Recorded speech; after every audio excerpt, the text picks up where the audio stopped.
Ça va? Communauté tracatitudienne, bien le bonsoir. Est-ce qu'il gèle dans ce petit studio là? Oh oui, clairement. Aujourd'hui, je suis là pour vous parler de quoi? Je suis là pour vous parler de mon petit oreiller. Pas du tout, putain, mais c'est pas un oreiller. Qu'est-ce que c'est? Ça, c'est mon sac de couchage qui m'a permis donc de dormir au chaud lors de ma grande traversée des Alpes. Je le rappelle pour les personnes qui n'ont pas suivi, cet été j'ai traversé les Alpes, donc du lac Léman jusqu'à Nice à pied, 600 km, 28 jours. J'ai passé 28 nuits dans la montagne, dans ma tente, avec ce duvet là. C'est le Kilt donc de chez Zipax, donc c'est le Solo Kilt 30F, donc confort 5 degrés. Voilà, ça fait la taille d'une trousse de toilette, hein, clairement. Ça fait exactement peser juste avant la vidéo avec le sac de compression qui est vendu avec, ça fait 400 grammes. C'est bon ou pas? Voilà, au revoir. Merci d'avoir regardé la vidéo. C'est tout ce que j'ai à dire. C'est incroyable. Il y a des choses à dire, il y a du négatif aussi, attention. Juste, je précise, allez, faut que je le dise. C'est un kilt qui m'a été envoyé par la marque. Je ne suis pas acheté par Zipax pour leur manger le service 3 pièces. Pas du tout. Je suis libre de dire absolument ce que je veux. Vous allez bien voir qu'il y a des points négatifs aussi sur ce produit. Je leur ai envoyé un mail en leur disant « Cet été, je traverse les Alpes. Est-ce que ça vous intéresse que je teste votre kilt ?» Et si j'ai envie, un jour, je ferai une revue. Si j'ai pas envie, tout simplement. Voilà. Hein, on va faire une petite présentation ultra rapide. Je vais vous donner les points positifs, les points négatifs. Est-ce que je vous conseille d'acheter ce kilt pour partir traverser les Alpes? Pourquoi pas vous aussi? C'est déjà bien, non? Ouais, je pense. Présentation simple, rapide, efficace. 400 grammes, c'est la version régular, simple, régular et régular. C'est du duvet d'oie 900 QIN. Donc ça, c'est norme américaine. Donc chez nous, c'est 800. Donc 800 QIN, c'est du 90-10 en duvet. Donc je parle, c'est le ratio duvet-plumette. C'est pas mal. Bien évidemment, RDS, qui veut dire que les oies n'ont pas été martyrisées, écrasées par des tracteurs, je sais pas trop quoi. On se détend. C'est un duvet. À l'intérieur, il est traité déperlant, donc ça veut dire que si vous prenez un petit peu d'humidité de votre tente, ça va pas massacrer votre kilt. Au niveau donc de la matière, c'est du nylon 7 deniers. Attention, c'est ultra light, c'est très fragile, donc c'est pour ça que je l'utilise moi que en tente. Si je fais de la belle étoile, c'est limite, 7 deniers, c'est très fragile, ce qui fait aussi donc le poids, hein. C'est pour ça que c'est aussi léger. Je rappelle, un kilt, c'est un sac de couchage sans la capuche et le dos. Par contre, il y a des clips dans le dos qui sont bien faits, qui vous permettent en fait quand même d'avoir le sac du kilt qui passe un petit peu sous votre dos malgré tout. Pourquoi? Parce qu'on considère que le duvet qui est écrasé par le dos, il est plus isolant, voilà tout simplement. Enfin bref, il suffit d'avoir un matelas qui isole juste ce qu'il faut pour l'été et il n'y aura pas de souci au niveau du dos. Voilà pour les caractéristiques, rien de spécial d'autre à dire, hein. Si vous avez des questions ou autres, vous me les posez en commentaire, pas de souci. Il est livré avec ce sac-là, là, c'est un 4 ou 5 litres, je sais plus trop. C'est bien, ouais, pourquoi pas. C'est bien. J'aurais pris peut-être un poil plus grand parce que c'est bien, vous voyez, ça prend absolument pas de place. Si je veux, je peux encore plus le comprimer. Mais voilà, là, le kilt, il est vraiment écrasé. J'aurais préféré peut-être quelque chose d'un poil plus large pour avoir un peu plus de marge. Mais bon, c'est déjà bien. Concernant les points positifs, comme vous l'aurez compris, déjà le poids, c'est imbattable si je dis pas de bêtises. Je crois que c'est vraiment le kilt le plus léger. Je parle donc dans sa gamme, hein, 5 degrés confort, 0 degré limite, hein, et moins 5, c'est extrême, genre vous crevez. L'encombrement, deuxièmement, l'encombrement est minime, c'est incroyable dans votre sac à dos, ça prend la place d'une grosse doudoune, hein, c'est dingue. Un autre point positif, au final je trouve que le tissu est super agréable, même à même la peau, moi qui n'aime pas trop dormir à même la peau sur cette matière-là, ça va, ça le fait bien et c'est soyeux, c'est agréable, donc ça me convient. Autre point positif, même si c'est ultra light, la footbox, donc la boîte où vous mettez vos pieds, je la trouve super large et vous avez quand même de la marge, vous pouvez bouger à l'intérieur. Ça, c'est un point qui n'est pas négligeable parce qu'il y a certains duvets ou kilts, la footbox elle est super serrée et vous sentez quand même à l'étroit, alors que le but d'un kilt c'est quand même d'être beaucoup plus à l'aise que dans un sac de couchage standard. Là c'est le cas, j'ai pas une seule fois eu cette sensation d'étouffement au niveau des pieds, donc ça c'est un point positif aussi, hein. Faut dire ce qui est.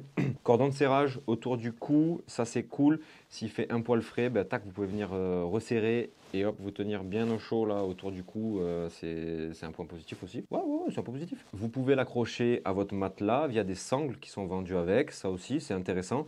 Comme ça, en fait, il est fixé vraiment au matelas. Et quand vous allez tourner de gauche à droite, bah, ça ne vous posera pas de problème. Le kilt ne bouge pas, en fait. Hein. C'est vraiment la sensation de dormir dans son lit avec une couette. Donc ça, c'est un peu l'avantage du kilt en général. Mais voilà, c'est vendu avec des sangles. Donc c'est quand même appréciable. Voilà pour ce qui était des points positifs. Je ne vois pas grand-chose d'autre à rajouter là-dessus. C'est déjà très, très, très, très bien, tous ces points. Il y en a peut-être d'autres. Si vous avez ce produit et que vous trouvez d'autres points positifs, à celui-ci, ben, n'hésitez pas à les mettre en commentaire, comme d'hab. Concernant les points négatifs, parce que forcément, il y en a. Ça, c'est un peu général chez Zipax. Niveau qualité de fabrication, c'est pas la meilleure marque. Ils sont réputés pour faire des produits qui durent dans le temps. Par exemple, la tente que j'ai, donc j'en ai deux. J'ai la Plexamide de chez eux et la Duplex. C'est des produits qui sont faits pour des true hikes, c'est-à-dire traverser par exemple les États-Unis, le PCT, le CDT, le AT pour faire 5000 bornes avec. C'est des produits qui tiennent la route, mais niveau finition, ils sont pas très bons, Zipax, vraiment. Faut dire ce qui est. Les coutures sont pas très droites. Bon, est-ce que c'est si grave que ça? Du moment que pour moi la couture est prise, hein, c'est l'essentiel. Certes, ça fait pas très pro, mais pour moi, c'est pas un critère de ta couture n'est pas droite, j'achète pas ton produit. Bon, mais voilà, je tenais quand même à le souligner. Deuxièmement, j'ai remarqué quand même, je le mettais un petit peu au soleil des fois pour le faire sécher, du coup je regardais un peu à travers. C'est récurrent que le duvet en fait se balade un petit peu entre chaque boudin. Et ça m'est arrivé 2-3 nuits, me rendre compte que j'avais un petit peu, je sais pas, peut-être froid ou frais, par exemple sur le bras. Et en fait, en me mettant dedans, je regardais et je voyais qu'il y avait un petit peu des espacements entre le duvet. Donc ça crée un petit peu des ponts thermiques. Bon, ça fait chier. Forcément, vu que c'est un duvet confort 5, il y a beaucoup moins de duvet à l'intérieur, dans les boudins, que un kilt confort -5. Forcément, hein, c'est logique. Du coup, le duvet a tendance à un peu plus se balader et des fois, voilà, je devais un peu me réveiller parce que j'avais un poil frais et je devais donc un peu en fait prendre le duvet et en tâtant un petit peu le tissu, tac, tac, tac, le faire remonter pour que le duvet soit bien présent sur tout le boudin. J'ai trouvé ça un peu chiant, ça m'est arrivé 2-3 fois, hein. Mais voilà, le duvet a tendance un petit peu à se balader. Il est un peu là aussi l'avantage du synthétique sur ce genre de soucis. Du fait qu'il y ait un petit peu de temps en temps des ponts thermiques parce que le duvet se déplace un petit peu. Est-ce que c'est à cause de ça que j'ai eu froid? Est-ce que c'est réellement un confort 5 et pas peut-être 7? Ça, c'est difficile, très difficile à dire. Pour moi, parce que la traversée des Alpes, à savoir que voilà, vous êtes très souvent à plus de 2000 mètres. Même en plein été, j'ai eu 2-3 nuits où ça a gelé, donc on était à 0 minimum. Il y a des fois, quand ça a gelé, je savais que ça allait geler, donc en fait, je dormais qu'avec ça. Tiens, il est là. Ah, ma première peau en laine mérino, donc c'est du 120, ça, hein, c'est tout fin. Plus mon coupe-vent.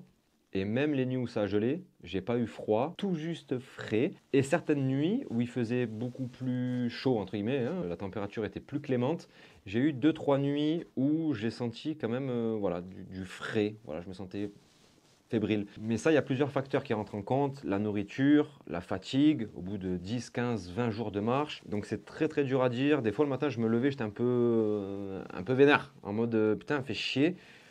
Mais vous ne pouvez pas savoir si c'est réellement lui qui ne fait pas le taf ou si c'est que vous êtes trop fatigué ou que vous avez pas assez, vous avez trop brûlé de calories, que vous n'avez pas assez mangé la veille. Le ratio bonne nuit et moins bonne nuit, on est vraiment sur du 90%, 10% quoi. Point négatif aussi, c'est cool de nous livrer une poche où on peut le mettre à l'intérieur. C'est bien, c'est en Dynéma, c'est bien. Comme je vous ai dit tout à l'heure déjà, un poil plus grand, ça aurait été mieux. Et en fait, là, on a un système de roll-top. Vous venez donc rouler pour que ça soit étanche. Et en fait, là, ça scratch. Et du coup, forcément, d'un côté du scratch, c'est abrasif. Et le 7D sur ce petit scratch-là, ouais, ça me gênait un petit peu en fait. Tous les matins, là, vous rentrez votre duvet qui est très fin, très fragile, et vous sentez que ça frotte. Je faisais quand même bien attention, je mettais la main en fait, comme ça, et hop, je le glissais. Bon, il s'est jamais déchiré, j'ai pas de trou, j'ai rien. Hein. Bon, j'ai pas fait non plus 6000 nuits avec. Mais je pense qu'en utilisation vraiment intensive, là ça a été vraiment un mois intensif, j'ai eu aucun trou, rien. Hein, donc bon, ça va. J'aurais peut-être préféré en fait que livré avec, il y ait une poche de rangement pour que quand vous êtes chez vous, un sac de détente, comme on les appelle, dans une poche en filet par exemple. J'aurais peut-être préféré ça à un petit sac comme ça, à scratch. Bon bref, j'ai pas grand chose d'autre à dire sur ce duvet là. Est-ce que je le valide ou pas? Du coup, pour vous qui voulez partir, donc je précise bien l'été, j'ai envie de dire oui, c'est validé parce que si on fait le prorata point positif, point négatif, il y a plus de points positifs que de points négatifs. Les points négatifs, c'est pas négligeable, attention, à vous de faire les bons choix avec ce que je viens de vous dire. Est-ce que les points négatifs que je vous ai cités sont vraiment rédhibitoires pour vous ou pas? Ça, c'est à vous de voir, hein. Vous faites ce que vous voulez. Ce kit-là, je le valide pour du 2 saisons, hein. Fin de printemps, donc c'est du 1 saison et demie même. Hein. Fin de printemps et été jusqu'à 2007, 2008, c'est bien. Passer les 3000, même l'été, il fait froid, passer à un confort zéro, vraiment. C'est un plaisir de tester ce genre de produit-là, ultra light, j'adore. On a partagé de belles choses ensemble, mon gars. Ouais, c'était cool hein, cet été. Hein. Je vous remercie d'avoir regardé la vidéo jusqu'à la fin. Si ça vous a plu, n'hésitez pas à vous abonner. Je vous sors plein de vidéos. Il y a plein de sujets, du matériel, beaucoup de sorties en rando, en montagne. J'ai un projet animalier concernant le loup aussi sur la chaîne. Donc les personnes qui ne connaissent pas, n'hésitez pas à vous abonner. Une vidéo par semaine. Que Dieu vous l'agrandisse comme d'habitude. Hein. La vie, bien évidemment, pas trop de folie, s'il vous plaît. Hasta la cuarta, comme dirait mon papy Yves. Et merci, au revoir. À bientôt. Bye.